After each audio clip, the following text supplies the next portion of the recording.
En 1764 paraît le livre qui devait être l'expression la plus célèbre de l'abolitionnisme, le traité Dei deletti e delle pene de l'italien Beccaria, bref chef-d'œuvre dans lequel, en 6 pages, le procès de la torture est vivement mené à bien. L'ouvrage, traduit en 22 langues, a un succès immense. Il est commenté en France par Voltaire, Diderot, Brissot, en Angleterre par Jérémie Bentham.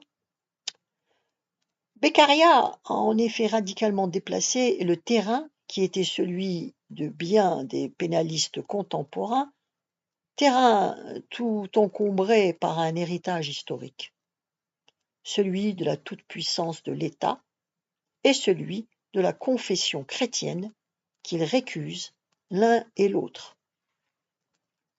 Reste alors la réduction de la torture à un problème mathématique. La force des muscles et la sensibilité d'un innocent étant connues, trouver le degré de douleur qui le fera s'avouer coupable d'un crime donné.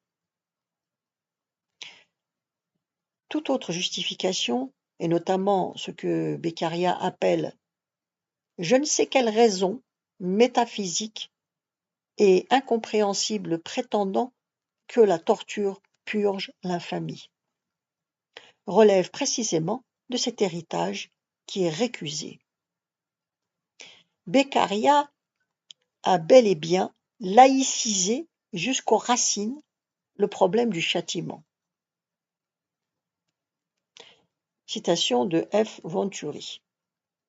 Les lois militaires, pense-t-il devoir préciser, n'ont pas cru nécessaire d'avoir recours à la torture, et pourtant les armées, plus que tout autre corps de l'État, sembleraient se trouver dans l'obligation de s'en servir, elles qui se composent en majeure partie de la lie de la nation.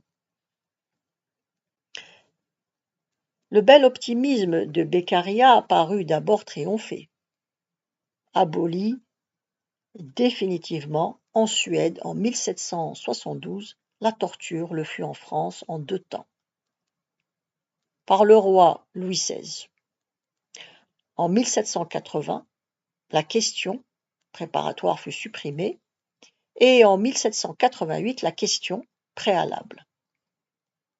Au début de la Révolution, le 8 octobre 1789, un décret mit un terme qu'on aurait pu croire définitif à cette pratique. La déclaration du 26 août 1789 avait d'ailleurs fait de la sûreté, qui comprenait l'intégrité physique, un des droits de l'homme. L'article 9 de la déclaration précisait « Tout homme étant présumé innocent jusqu'à ce qu'il ait été déclaré coupable, s'il est jugé indispensable de l'arrêter, toute rigueur qui ne serait pas nécessaire pour s'assurer de sa personne doit être sévèrement réprimée par la loi. »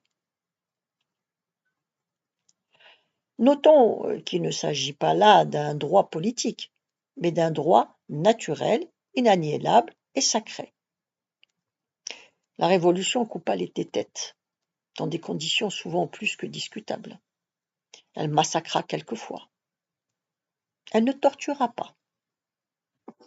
Rédigée sous le Consulat, à une époque où nombre de brigands chauffaient les pieds de leurs victimes pour leur faire révéler l'emplacement de leur fortune, l'article 303 du Code pénal français, toujours en vigueur, précise « seront punis comme coupables d'assassinat, c'est-à-dire relèveront de la peine de mort, tous malfaiteurs, quelle que soit leur dénomination, qui, pour l'exécution de leurs crimes, emploient des tortures ou commettent des actes de barbarie. »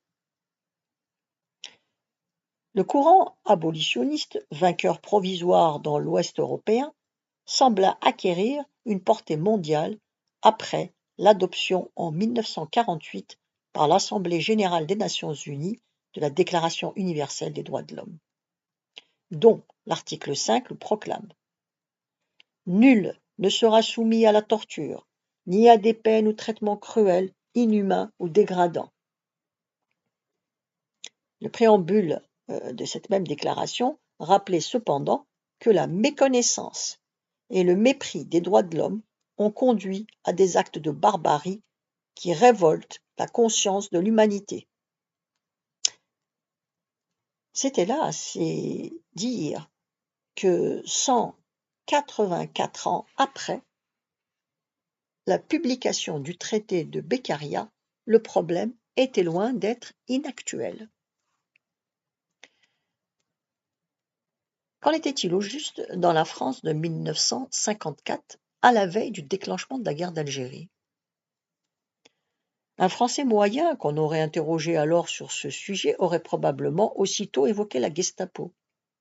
Et de fait, tout au long de la guerre, cet organisme, plus précisément le 4e bureau alors du Reichssicherheitsschutzstamt, avait fait de la torture, à nouveau, une institution en quelque sorte reconnue, puisque les instructions données par Himmler à ses agents précisaient que la torture devait être employée. Sous le nom impropre de Gestapo, les Français évoquaient aussi le service de renseignement allemand, l'Abwehr. Cet organisme d'esprit plus classique répugnait à faire torturer les détenus par ses membres. Il utilisait à cette fin des agents recrutés dans les pays occupés et qui étaient méprisés de tous, y compris de leur employeur. Lors de la Libération, quantité de révélations furent faites sur les pratiques en usage, notamment sur le supplice de la baignoire, dont l'agent belge de l'Abwehr, Massu, depuis fusillé, passa à tort pour l'inventeur. Alors que les policiers qui s'étaient mis au service de l'État de Vichy ou des Allemands ont été généralement épargnés, ceux d'entre eux qui avaient livré leurs compatriotes à la torture ont été fréquemment châtiés de la peine de mort, sans qu'aucune circonstance atténuante leur soit trouvée.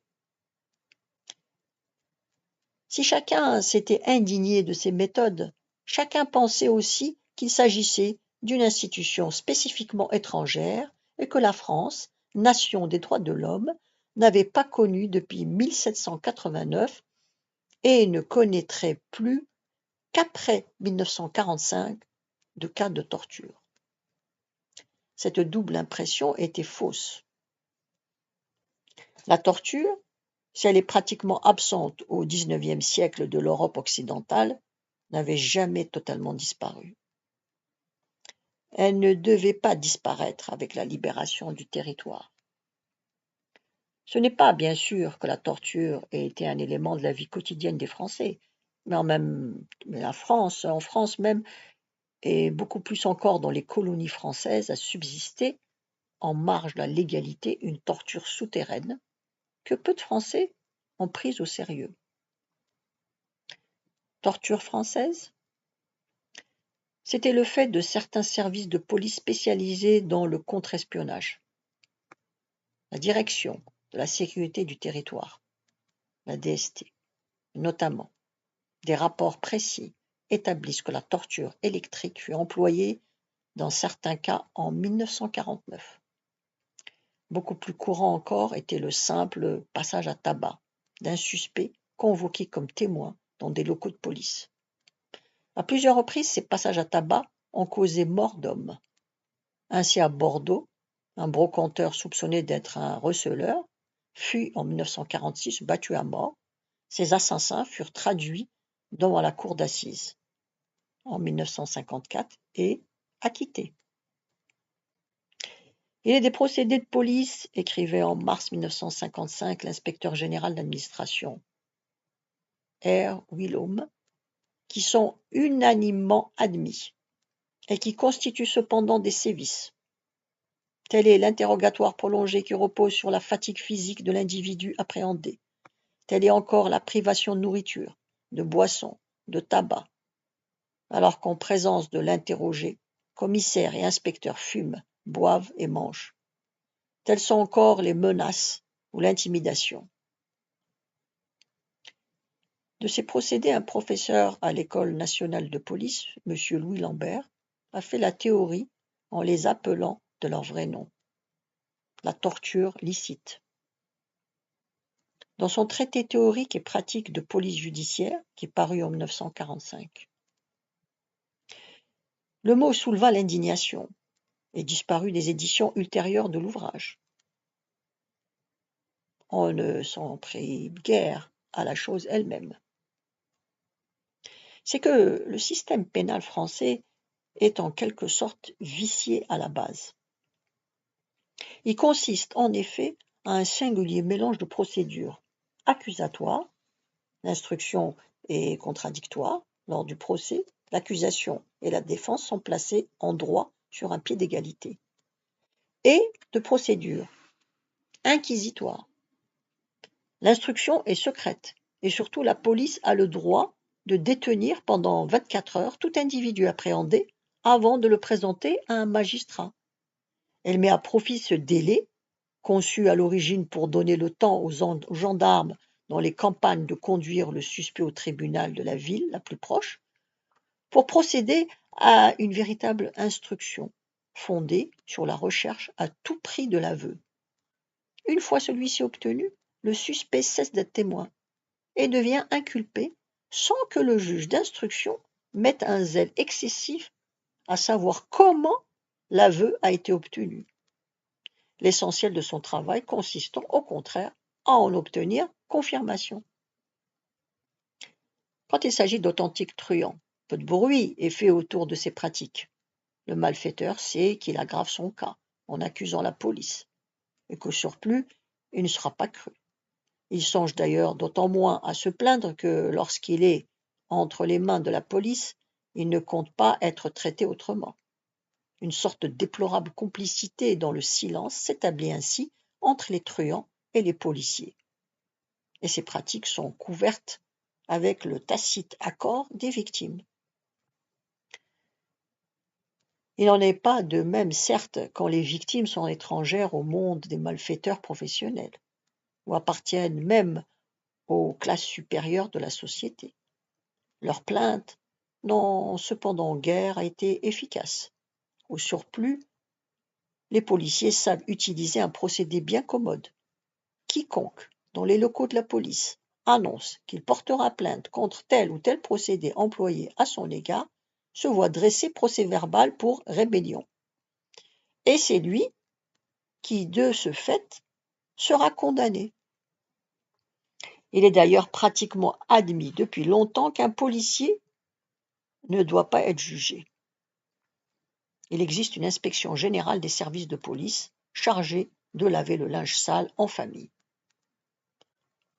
C'est là pratiquement qu'aboutisse l'auteur de ce livre, en a fait personnellement l'expérience, la grande majorité des plaintes contre les policiers. Torture coloniale. Ici, les faits sont beaucoup plus nombreux, beaucoup plus graves. Et cela s'explique aisément. Dans les pays colonisés, l'appareil répressif repose directement sur les indigènes, sans que puissent être utilisées les garanties et les moyens de protection qu'appelle en Occident la presse, la justice, l'opinion publique. Les victimes ne sont pas un petit groupe en quelque sorte spécialisé de malfaiteurs ou de suspects, mais la masse même de la population, dans la mesure où elle ne se laisse pas docilement encadrer par l'appareil colonial. Le racisme colore les actes des tortionnaires et les rend plus sûrs encore de l'impunité. La conquête de l'Algérie en 1830 à 1871 a été accompagnée d'actes de torture. Il en a été de même à chaque crise de l'ordre colonial. En Indochine, André Violis a décrit dans un courageux reportage Indochine SOS, publié en 1935, les supplices infligés, la torture électrique déjà, aux opposants politiques, hommes et femmes, dans les commissariats de Cholon. Journaliste, elle accompagnait une mission d'enquête dirigée par le ministre des colonies, Paul Reynaud. Celui-ci lui avait demandé, conscient du fait qu'il ne verrait que ce qu'on voudrait bien lui montrer, de le tenir au courant. À la fin de son séjour, il n'en était pas moins convaincu de la grandeur de l'œuvre française dans ce pays. Et malgré André Violis, les cris des suppliciés ne parvinrent pas jusqu'à lui. 11 ans plus tard éclatait la guerre d'Indochine, c'est-à-dire la première guerre subversive à laquelle ait eu à faire face l'armée française. On verra plus loin quelles leçons un certain nombre d'officiers devraient retirer de leur expérience indochinoise. La torture fut employée pendant la guerre d'Indochine. Non peut-être systématiquement, mais très largement quand même. Un officier français déclarait à un journaliste : « Ici, c'est mon bureau, table, machine à écrire, lavabo, et là, dans le coin, la machine à faire parler. » Comme j'ai l'air de mal comprendre, il ajoute : « Oui, la dynamo, quoi. C'est bien commode pour l'interrogatoire des prisonniers. Le contact, le pôle positif et le négatif. On tourne et le prisonnier crache. » La suite demain. Vous pouvez vous abonner.